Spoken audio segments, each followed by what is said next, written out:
So guys, we are back with another video. Now we are going to discussion about the human reproduction. Human reproduction के इस नए lecture में आप सभी का स्वागत है। मैं हिमांशु कुमार और मैं स्वागत करता हूँ आप सभी का हमारे चैनल नए चैनल रॉयल एजुकेटर पर। तो गाइस, ह्यूमन रिप्रोडक्शन के इस नए लेक्चर में आप सभी का स्वागत है। इस नए लेक्चर में हम लोग जानेंगे ह्यूमन रिप्रोडक्शन के बारे में, और आज की वीडियो में हम लोग जानेंगे कि ह्यूमन रिप्रोडक्शन जो होता है वो कितने स्टेज में होता है, और साथ ही साथ हम लोग ये जानेंगे कि आखिर मनुष्य जो होता है वो कैसा होता है। ठीक है, तो गाइस शुरू करते हैं आज का video lecture. Let's begin. So guys, human reproduction में हम लोग ये जानते हैं कि जो मनुष्य होते हैं, ठीक है, ह्यूमंस जो होते हैं वो बेसिकली क्या करते हैं, सेक्सुअल रिप्रोडक्शन में पार्टिसिपेट करते हैं। ठीक है, बेसिकली नए संतान की उत्पत्ति किससे होती है, सेक्सुअल रिप्रोडक्शन से होती है। ठीक है, अब इसमें असेक्सुअल रिप्रोडक्शन नहीं होता है कि रक्त बीज जैसे होते हैं, कि मतलब काट दिए जो रक्त मतलब धरती पे गिरा उससे नया संतान उत्पन्न होता है, ऐसा कोई भी चीज़ नहीं होता। ठीक है गाइस, हाँ पुराने ज़माने में पता नहीं होता था कि नहीं होता था, राक्षसों से होता था कि नहीं होता, ये मुझे नहीं पता है। ठीक है, लेकिन बेसिकली अगर साइंटिस्टों की नज़र से अगर बात करें तो बेसिकली इसमें क्या होता है, केवल और केवल सेक्सुअल रिप्रोडक्शन होता है। ठीक है गाइस, तो सेक्सुअल रिप्रोडक्शन के कारण से ही मनुष्य में क्या होता है, नए बेबी का जन्म होता है। तो इस तरीके से मतलब मनुष्यता, मानवता आज तक धरती पे बनी हुई है। अगर सोचो रिप्रोडक्शन होता ही नहीं, सेक्सुअल रिप्रोडक्शन होता ही नहीं, तो नए संतान नहीं बनते तो मनुष्य कब का ही फिर से हो जाता है यार, जुबान हो जाता। ठीक है, ख़त्म हो जाता। ठीक है, तो उसका कोई वजूद ही धरती पे नहीं होता। लेकिन सेक्सुअल रिप्रोडक्शन एक ऐसा प्रोसेस है जो कि मानव सभ्यता को आज भी पृथ्वी पर बरकरार रखे हुए है। ठीक है गाइस, तो बेसिकली अब हम लोग जान गए हैं कि ह्यूमन में क्या होता है, कौन सा रिप्रोडक्शन होता है, सेक्सुअल रिप्रोडक्शन। ठीक है, सो गाइस, अब हम लोगों ने जान लिया है कि ह्यूमंस कैसे होते हैं, सेक्सुअली रिप्रोडक्शन करते हैं, और इनके जो बच्चे होते हैं, ठीक है, इनके जो बच्चे होते हैं वो वीवी पैरस होते हैं। ठीक है, ये ओवी पैरस नहीं होते। ओवी पैरस का मतलब क्या होता है, ओवी पैरस में क्या होता है, जैसे चिड़िया होती हैं, चिड़िया क्या करती हैं, वो करती हैं क्या कि वो अंडा देती हैं। ठीक है, अंडा, एग, ठीक है, उसका फार्मेशन करती हैं, तो अंडे में क्या होता है, उनके बच्चे होते हैं, वहाँ पे वो मतलब ग्रो करते हैं। बट जो मतलब कि मनुष्य होते हैं उनके जो बच्चे होते हैं वो गर्भ में पलते हैं। ठीक है, गर्भ में पलने के बाद जब ये मतलब इनका डिलीवरी होता है, ये बाहर आते हैं, तो क्या होता है कि इनको मतलब बहुत केयर की ज़रूरत होती है, उनके मम्मी पापा साथ में रहते हैं। ठीक है, इनकी बहुत ज़्यादा केयर करने की आवश्यकता होती है। ठीक है, बेसिकली इस तरीके से हम ये कर सकते हैं, या मतलब अंडे से पैदा नहीं होते। ठीक है, ये मतलब माता के गर्भ में ही अपने आप को प्रोटेस्ट करते हैं, वहाँ से ही न्यूट्रिशन पाए जाते हैं, वहीं से ही पोषण पाते हैं। ठीक है, तो अपने आप को ग्रो कहाँ पे करते हैं, वो अपनी माता के गर्भ में करते हैं। तो इस तरीके से ये क्या होते हैं, वीवी पैरस होते हैं। पहली चीज़ हमने क्या क्या जाना कि पहली चीज़ ह्यूमन में क्या होती है, सेक्सुअल रिप्रोडक्शन करते हैं, और ये क्या होते हैं, वीवी पैरस होते हैं। ठीक है, ओवी पैरस ये नहीं होते। इसको अपने दिमाग में बिठा लो। ठीक है, आगे बढ़ते। ये जो ह्यूमंस में फीमेल होती हैं उनमें क्या पाया जाता है, मेंस्ट्रुअल साइकिल पाई जाती है। ठीक है, ह्यूमंस के फीमेल में क्या होता है, मेंस्ट्रुअल साइकिल पाई जाती है। मेंस्ट्रुअल साइकिल क्या होती है, इनमें क्या होता है, पीरियड्स होते हैं। ठीक है, जब पीरियड जो होते हैं उसी को हम लोग मेंस्ट्रुअल साइकिल कहते हैं। ठीक है, इनमें दो स्टेजेस होते हैं। ठीक है, बेसिकली दो चीज़ें होती हैं, पहला होता है मीनार्की होता है, और दूसरा होता है मीना पाउट होता है। ठीक है, मीनार्की जब होता है कि क्या होता है कि जब मतलब पीरियड की शुरुआत होती है तो उसको हम लोग मीनार्की कहते हैं, और मीना पाउट होता है जब पीरियड्स जब मतलब ख़त्म हो जाता है उसको हम लोग मीना पाउट कहते हैं। इसके बारे में हम लोग आगे चर्चा करेंगे, फिलहाल बस इतना जानो कि इनमें क्या होता है, मेंस्ट्रुअल साइकिल भी पाया जाता है। तो तीन तीन चीज़ें हमने जान ली है, क्या क्या, सेक्सुअल रिप्रोडक्शन करते हैं, वीवी पैरस होते हैं, और इनमें जो फीमेल होती हैं उनमें मेंस्ट्रुअल साइकिल भी पाया जाता है। That's it's all. ठीक है, आगे बढ़ते हैं हम लोग। बेसिकली ये होते हैं कंटिन्यूअस ब्रीडर। ठीक है, कंटिन्यूअस ब्रीडर का मतलब ये होता है कि यह एक संतान उत्पन्न करने के बाद भी कई संतानें उत्पन्न कर सकते हैं। ठीक है, ये कंटिन्यूअस ब्रीडर होते हैं। ठीक है, ह्यूमंस के बारे में हमने चार कैरेक्टरिस्टिक्स चीज़ें हमने जान ली हैं, कौन कौन सी, सेक्सुअल रिप्रोडक्शन करते हैं, पीवी पैरस होते हैं, मेंस्ट्रुअल साइकिल इसमें पाया जाता है जिसको हम लोग हिंदी में आवर्त चक्र करते हैं, और कंटिन्यूअस ब्रीडर होते हैं। ठीक है, इस तरीके से हमने 4 चीज़ें हमने ह्यूमंस के बारे में जान ली है। बेसिकली मैं आप सभी को बता दूं कि कुछ दिन पहले हमारे पास एक कमेंट आया था कि सर पढ़ने में मन नहीं लगता क्योंकि अभी मेरा हाल ही में ब्रेकअप हुआ है, और ऐसे सिचुएशन में मुझे पढ़ने में थोड़ा सा भी मन नहीं लगता। तो मैं उन सभी को बता दूं, ऐसा है, नीट कोई आम चीज़ नहीं है। ठीक है, ये एक लड़ाई है, एक युद्ध है। ठीक है, तो युद्ध करने से पहले सकनी मामा के एक डायलॉग है। ठीक है, हमेशा अपने दिमाग में बिठा लो कि भांजे मेरे बच्चे, रणभूमि में युद्ध करने से पहले मनोभूमि में युद्ध किया जाता है मेरे बच्चे, मेरे बच्चे। तो वही मैं आप सभी को बता दूं कि मेरे बच्चे, नीट का परीक्षा देने से पहले आपको सारी चीजें त्याग देनी पड़ेंगी मेरे बच्चे। नीट बलिदान मांगता है मेरे बच्चे, अच्छा यही होगा मेरे बच्चे। ठीक है, जो पढ़ा रहा हूँ वो पढ़ो, नौटंकी मत करो। ठीक है, ब्रेकअप हो गया है, माँ का लाडला बिगड़ गया। सो गाइस, सबसे पहले बात आती है इवेंट्स ऑफ बेबी फार्मेशन। मतलब कि जो बेबी होता है, जो बेबी बच्चा मतलब जो होता है वो पैदा होता है। ठीक है, तो पैदा होने तक में कुछ सारे इवेंट होते हैं। ठीक है, बहुत सारे इवेंट्स होके गुजरता है, तब जाके एक बेबी का फॉर्मेशन होता है। ठीक है, बेसिकली क्या होता है, सबसे पहला होता है गैमेटोजेनेसिस। सबसे पहले गैमेट बनते हैं। ठीक है, गैमेट किस में बनते हैं, मेल में बनते हैं और फीमेल में बनते हैं, नर में बनते हैं और मादा में बनते हैं। ठीक है, अब जो नर होते हैं उसमें किसका निर्माण होता है, स्पर्म का। ठीक है, स्पर्म के निर्माण को हम लोग स्पर्मेटोजेनेसिस कहते हैं, और जो मतलब फीमेल होती है उसमें एक सेल का निर्माण होता है, यानी ओवा का निर्माण होता है, उसको हम लोग क्या कहते हैं, oogenesis कहते हैं। ठीक है, फिलहाल इसके बारे में हम लोग आगे चर्चा करेंगे। लेकिन क्या होता है, सबसे पहला जो इवेंट होता है वो क्या होता है, गैमेटोजेनेसिस होता है। ठीक है, gametogenesis is the first events of the baby formation. ठीक है, तो गैमेटोजेनेसिस होने के बाद क्या होता है, पहले तो गैमेट बनते हैं, मेल गैमेट और फीमेल गैमेट बन गए। अब उसके बाद होगा इंसेमाइनेशन। इंसेमाइनेशन का कहने का मतलब ये होता है, जो स्पर्म होता है वो वेजाइनल ट्रैक्ट तक जिस प्रोसेस के द्वारा पहुंचता है उसको हम लोग क्या कहते हैं, इंसेमाइनेशन कहते हैं। अब इंसेमाइनेशन के बाद क्या होता है, फर्टिलाइजेशन होता है। बेसिकली स्पर्म किसने पहुंच चुका है, वेजाइना में पहुंच चुका है। अब वेजाइना से सर्विक्स में जाएगा, सर्विक्स से वो यूटेरस में जाएगा, यूटेरस से वो कहाँ पे जाएगा, फैलोपियन ट्यूब में जाएगा। और इस साइड से जो ओवरी होता है, ओवरी में ओवा का फॉर्मेशन हो गया।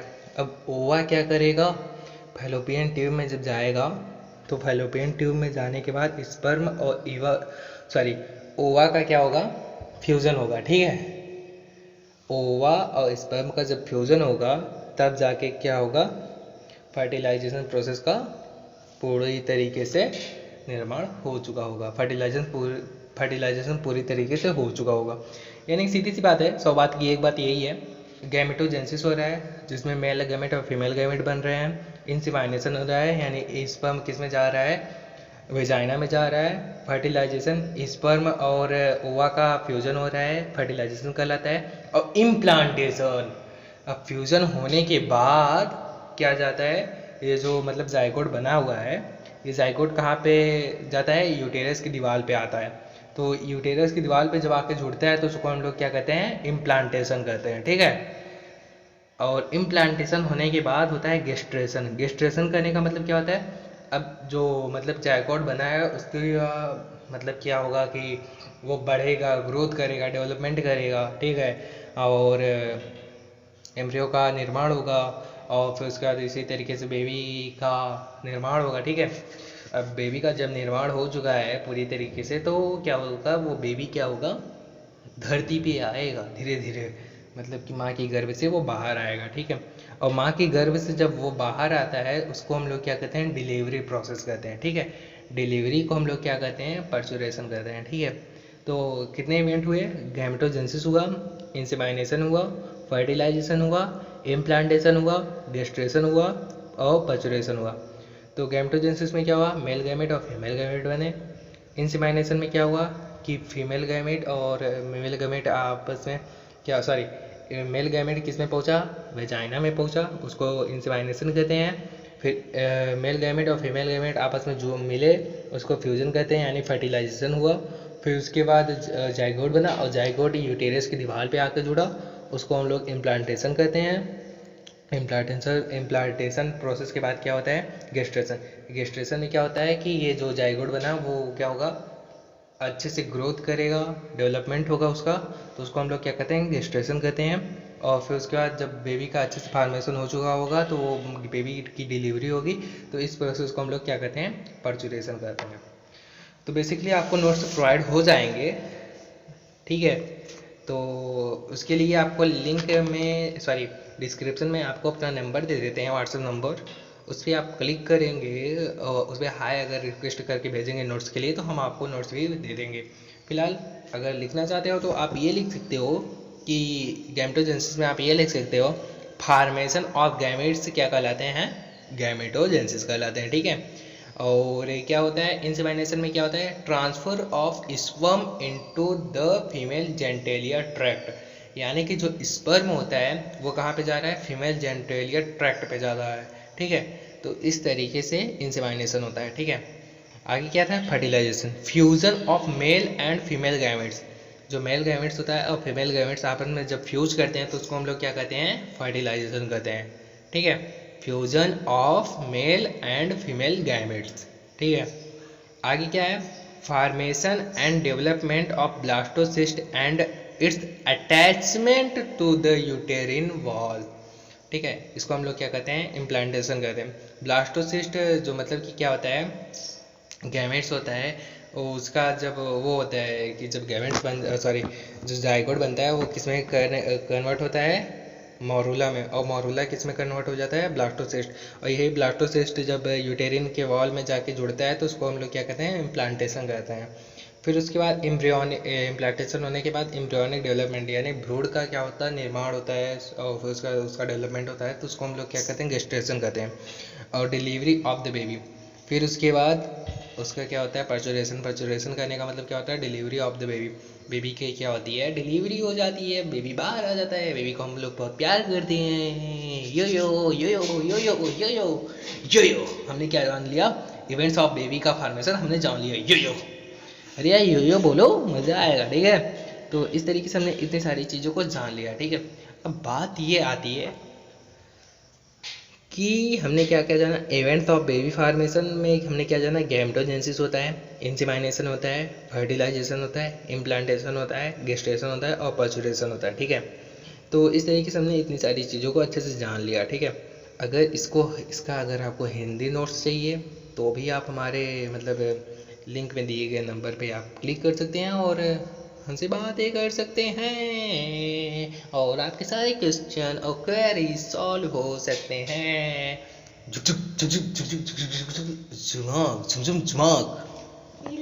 भैया लोग, बाबू लोग, बस आप सभी से लाल बाल गोपाल गुप्ता गुप्ता से लेके यादव यदवानी तक और तमाम तरीके के सारे बच्चे सो विनम्र निवेदन है कि अगर आप सभी को इसका नोट्स चाहिए तो कमेंट ज़रूर कीजिएगा, वो हम देख लेंगे कैसे आपको नोट्स प्रोवाइड करना है, ठीक है। बस मेरे चैनल पे आके एक बार कमेंट ज़रूर कर दीजिएगा कि हमको चैप्टर नंबर 3 का नोट्स चाहिए, तो हम आपको नोट्स प्रोवाइड कर देंगे, ठीक है। तो फिलहाल नोट्स की चिंता मत कीजिए, बस इतना ध्यान दीजिए जितना मैं पढ़ा रहा हूँ, जितने जितने वर्ड मैं आप सभी को दिखा रहा हूँ वो बहुत बहुत बहुत ज़्यादा इम्पॉर्टेंट है और इसको आप सभी को अपने दिमाग में अच्छे से बिठा लेना है, ठीक है। खैर, दो चीज़ें तो हमने जान ली हैं, कौन कौन सा, एक ह्यूमन से के कितने कैरेक्टरिस्टिक्स होते हैं और इवेंट्स ऑफ बेबी फॉर्मेशन। चलो आगे बढ़ते हैं थोड़ा सा। अब हम लोग थोड़ा सा प्यूबर्टी एज के बारे में बात करेंगे, ठीक है। अब हम लोग किसके बारे में बात करेंगे, प्यूबर्टी एज के बारे में। प्यूबर्टी एज आखिर होता क्या है, बेसिकली क्या होता है, एक ऐसा समय आता है जब बच्चे बहुत बहुत ज़्यादा तीव्र तरीके से ग्रो करते हैं, यानी बहुत तेज़ी से वृद्धि करते हैं। तो इस समय में इन्हें बहुत सारे परिवर्तन हो जाते हैं, ठीक है। ये इमेच्योर तो होते हैं, लेकिन ये मतलब मेच्योरिटी की एज में पहुंच जाते हैं, मतलब मेच्योर होना शुरू हो जाते हैं। जैसे कि क्या होता है कि इनमें बहुत सारे मतलब कि परिवर्तन होते हैं। जैसे क्या होता है कि इनके मतलब कि जो बच्चे होते हैं, जो मतलब कि लड़के होते हैं, उनमें बेसिकली वॉइस जो होता है वो क्या हो जाता है, हाई पिच्ड हो जाता है, सॉरी लो पिच्ड हो जाता है, ठीक है। इनमें वॉइस जो होता है वो लो पिच्ड हो जाता है, और जो उनका स्वेट होता है, जो पसीना होता है, वो आर्मपिट में आना शुरू हो जाता है, ठीक है। इनका जो हाइट होता है वो टॉलर हो जाते हैं, ठीक है, वो बड़े हो जाते हैं। उनके फेस पे हो सकता है पिंपल भी निकल सकते हैं। और उनका जो प्राइवेट्स होता है, जैसे कि उनका पेनिस हो गया, टेस्टिकल्स हो गया, वो बिगर हो जाते हैं, बड़े हो जाते हैं, पेनिस होता है, ठीक है। लड़कियों में भी बेसिकली ऐसे ही चेंजेस होते हैं, लेकिन उनके साथ साथ लड़कियों में क्या होते हैं कि उनके चेस्ट जो होते हैं, ब्रेस्ट जो होता है वो थोड़ा सा बढ़ जाता है, और हेयर्स उनके ग्रो हो जाते हैं between the legs and armpits में, ठीक है। लेग्स पे, हैंड पे भी हो जाते हैं, और कहाँ पे, फेसेस पे पिंपल भी निकल सकते हैं। और साथ ही साथ इसमें क्या होता है, मेंस्ट्रुएशन शुरू हो जाता है, ठीक है। मेंस्ट्रुएशन के बारे में हमने बात की है, मेंस्ट्रुएशन साइकिल के बारे में हमने बात की है अभी पिछले कुछ समय पहले, ठीक है। तो ये मेंस्ट्रुएशन क्या होता है, योर पीरियड बिगेंस, मतलब कि इनका ये जो पीरियड्स होता है वो शुरू हो जाता है। इनमें दो स्टेजेस होते हैं, कौन कौन से होते हैं, मीनार्किया और मीना पाउज होते हैं, ठीक है गाइस। तो फिलहाल आगे बढ़ते हैं हम लोग। क्या होता है कि हमने क्या क्या जाना कि प्यूबर्टी एज में क्या क्या मतलब होते हैं, इसके बारे में हमने अच्छे से जान लिया, ठीक है। तो प्यूबर्टी एज की शुरुआत क्या होती है, शुरुआत कहाँ से होती है, ठीक है, उसके बारे में आओ जानते हैं। बेसिकली जो प्यूबर्टी एज होती है उसकी शुरुआत मेल में कब होती है पता है। मेल में इसकी शुरुआत होती है 9 to 90 ईयर्स के बीच में, ठीक है। बेसिकली बात कर रहे हैं, ठीक है, नॉर्मली की बात कर रहे हैं कि 9 से लेके 19 साल के बीच में प्यूबर्टी एज रहता है। प्यूबर्टी एज में इन्हें बहुत सारे हार्मोनल चेंजेस होते हैं, वॉइस चेंजेस होते हैं, स्टेट में होता है परिवर्तन होता है, हेयर्स ग्रो हो जाते हैं, हाइट टॉलर हो जाता है, फेस पे हो सकता है वो पिंपल्स निकल सकते हैं। तो ऐसे बहुत सारी चीज़ें मतलब चेंजेस होते रहते हैं, ठीक है। तो ये मेल में कब से होता है, 9 से लेकर 90 ईयर्स के बीच में होता है, ठीक है। इसको हम लोग किशोरावस्था कहते हैं। कौन सा अवस्था, किशोरावस्था कहते हैं, ठीक है। प्यूबर्टी एज मेल में कब से कब तक होता है बच्चों, 9 से लेकर 90 ईयर्स, ठीक है। इसको अपने दिमाग में बिठा लो, ठीक है। अब बात आती है फीमेल में। फीमेल में इसकी प्यूबर्टी एज कब से कब तक होती है, 8 से लेकर 90 ईयर्स तक होती है, ठीक है। 8 से लेकर 90 ईयर्स में इनकी प्यूबर्टी एज होती है, ठीक है। इनमें भी डेवलपमेंट होते हैं। डेवलपमेंट कहाँ कहाँ पे होते हैं, ब्रेस्ट डेवलपमेंट होता है, प्यूबिक हेयर्स डेवलपमेंट होते हैं, साइज में वृद्धि होती है, लेंथ में वृद्धि होती है, ठीक है। तो इस तरीके से इनमें बहुत सारे मतलब कि चेंजेस होते रहते हैं। बेसिकली ये प्यूबर्टी एज नॉर्मली है, लेकिन इंडिया में कुछ और प्यूबर्टी एज है, वो क्या है आइए हम लोग जानते हैं। Puberty age in India, puberty age जो इंडिया में होती है वो मेल में कब से कब तक होती है, 13 से लेके 15 ईयर्स के बीच में प्यूबर्टी एज मेल में रहता है, और 11 से लेके 30 ईयर्स किस में रहता है, फीमेल में रहता है। अच्छा कभी देखा है आपने, एक चीज़ ऑब्जर्व करो कि जब शादी होती है तो अधिकतर हमारे जो पुराने लोग होते हैं, बड़े बुजुर्ग, ये कहते हैं कि शादी किससे होनी चाहिए, लड़का बड़ा होना चाहिए और लड़की छोटी होनी चाहिए, ठीक है। तो अगर तब जाके ये बराबर होते हैं। बराबर कब बोलते हैं, यहीं से आप कंपेयर कर सकते हैं। जो फीमेल होती है उनका जो प्यूबर्टी एज हो रहा है वो 11 से 30 ईयर्स के बीच में हो रहा है, यानी ये पहले ही मेच्योर हो जा रही हैं as compare to the mail.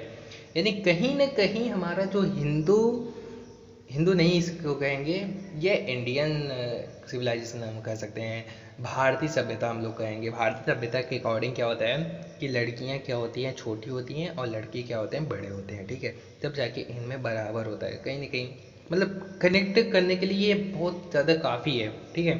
Puberty as के अकॉर्डिंग हम लोग कनेक्ट कर सकते हैं। तो कहीं ना कहीं हमारा जो मतलब हिंदू सिविलाइजेशन है ये बहुत बहुत बहुत ज़्यादा पुराना है ही नहीं, बहुत बहुत बहुत ज़्यादा, हम लोग तो ये कह सकते हैं कि बहुत बहुत बहुत ज़्यादा भाई महान है, ग्रेट है, ठीक है।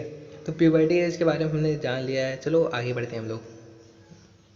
सो गाइस मैंने कई बार मेंस्ट्रुअल साइकिल के बारे में बात की तो मेंस्ट्रुअल साइकिल में पहला जो वो होता है, पहला जो प्रोसेस होता है, शुरुआत जो होती है, इसका जो पहला स्टेज होता है वो क्या होता है, मीनार्की होता है। मीनार्की में क्या होता है, स्टार्ट फॉर्मेशन ऑफ एक सेल। एक सेल का जो निर्माण होता है शुरू होता है किसमें, मीनार्की में। मीनार्की का मतलब ही यही है कि एक सेल जब फॉर्मेशन शुरू हो जाता है तो उसको हम लोग क्या कहते हैं, मीनार्की कहते हैं। मीनार्की का मतलब बेसिकली क्या है कि एक सेल का फॉर्मेशन शुरू होना ही क्या कहलाता है, मीनार्की कहलाता है। ठीक है,